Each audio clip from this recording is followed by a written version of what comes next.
तो बहुत स्वागत आप सभी का एक बार फिर से MP12 की एक नई वीडियो में। आज की इस वीडियो में हम लोग भारतीय फोर्सेस के लिए तैयार किए जाने वाले दो तरह के कामिकाज़े ड्रोन्स को लेकर डिस्कस करेंगे। एक जहां पर NL द्वारा तैयार किया गया है तो वहीं पर दूसरा IIT कानपुर की तरफ से तैयार किया गया है। दोनों खबरें काफी ज्यादा इंटरेस्टिंग होगी। आप सभी वीडियो को अंत तक देखते हुए अपने खुद के इस चैनल को सब्सक्राइब जरूर कर दीजिएगा। तो देखिए, सबसे पहले हम लोग IIT कानपुर की बात कर लें। IIT कानपुर लगातार डिफेंस के क्षेत्र में अपना बड़ा योगदान दे रहा है, इसके लिए उनका धन्यवाद। इसी के साथ साथ बताया ये जा रहा है कि IIT कानपुर ने APJ-K6C-100 नामक एक AI बेस्ड कामिकाज़े ड्रोन तैयार किया है, जो बताया जा रहा है कि भारतीय फोर्सेस को बढ़िया प्रिसिजन, स्टेल्थनेस और साथ ही सेल्फ रिलायंस बनाएगा। कहने का मतलब एक अचूक अटैक बिल्कुल दुश्मनों की नजर में आए बिना यह आपको करके देने में सक्षम होगा। बताया जा रहा है कि ये एनिमीज के सभी स्ट्रेटेजिक लोकेशंस पर एकदम ही सटीकता से अटैक करने में सक्षम होगा। काफी छोटा है ये, केवल 20.5 किलोग्राम इसका टोटल वेट होगा। 50 मिनट्स का इसका एंड्योरेंस होगा। बिल्कुल ही साइलेंट, किसी भी तरह का ये स्मोक वगैरह भी नहीं छोड़ेगा क्योंकि ये बैटरी पर चलने वाला होगा और मात्र 2 घंटों में आप इसे वापस से रिचार्ज कर सकते हैं। 180 मिलीमीटर का इसका डायामीटर, विंग स्पेन की बात की जाए 2 मीटर, इसकी लेंथ की बात की जाए 1.8 मीटर और इसके RF कम्युनिकेशन की बात की जाए तो 100 किलोमीटर के रेडियस में ये किया जा सकेगा। एनिमी इसे जैम नहीं कर सकता। साथ ही उड़ान के दौरान ये टर्न ले सकता है, ग्लाइड कर सकता है और ट्यूब लॉन्च के लिए एक काफी पतला सा प्रोफाइल आपको मिल जाता है, जिससे कि आसानी से लॉन्चिंग की जा सके इसकी। तो अल्टीमेटली ये बहुत ही अच्छा वेपन माना जाएगा, जो कि अटैक के साथ साथ आपको रियल टाइम में सर्विलांस भी करके दे सकता है। बताया जा रहा है कि इसकी फुल स्केल पर टेस्टिंग वर्ष 2026 की शुरुआत में शुरू होंगे, जिसमें अब बड़ी मुश्किल से 25-26 दिन बाकी हैं। वहीं पर मैं आपको बता दूं कि NAL यानी नेशनल एरोस्पेस लेबोरेटरी, इनके द्वारा भी एक कामिकाज़े ड्रोन तैयार किया गया है, जो कि बहुत ही ज्यादा डीप स्ट्राइक करने में सक्षम होगा। इसकी रेंज बताई जाती है 900 किलोमीटर। अब बताया जा रहा है कि NL ने भी इसके डेवलपमेंट के लिए एक प्राइवेट फर्म के साथ पार्टनरशिप को प्लान कर लिया है। बड़ी बात देखने के लिए ये मिली कि अभी तक इस तरह के जितने भी ड्रोन्स तैयार किए गए हैं भारत के द्वारा, इन सभी में इंजन हम लोगों ने विदेशी ही इस्तेमाल किए हैं,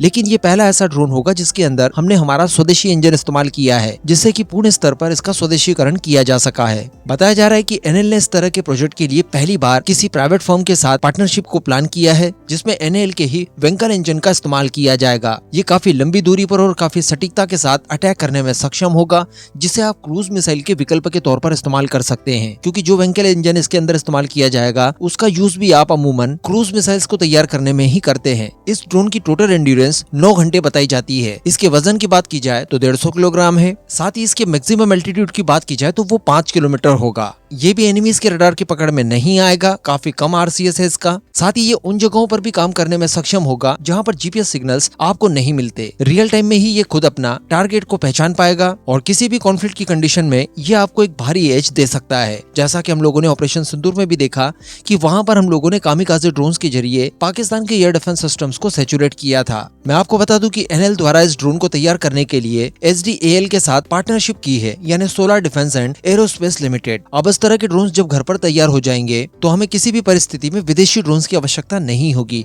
फिलहाल इस तरह के ड्रोन्स के लिए हम लोग इजराइल के ऊपर ज्यादातर निर्भर हैं, तो वो निर्भरता यहाँ पर हमारी समाप्त होते हुए दिखाई दे रही है। इस पूरे मुद्दे पर अब आपका क्या मानना है, नीचे कमेंट करके जरूर बताइएगा।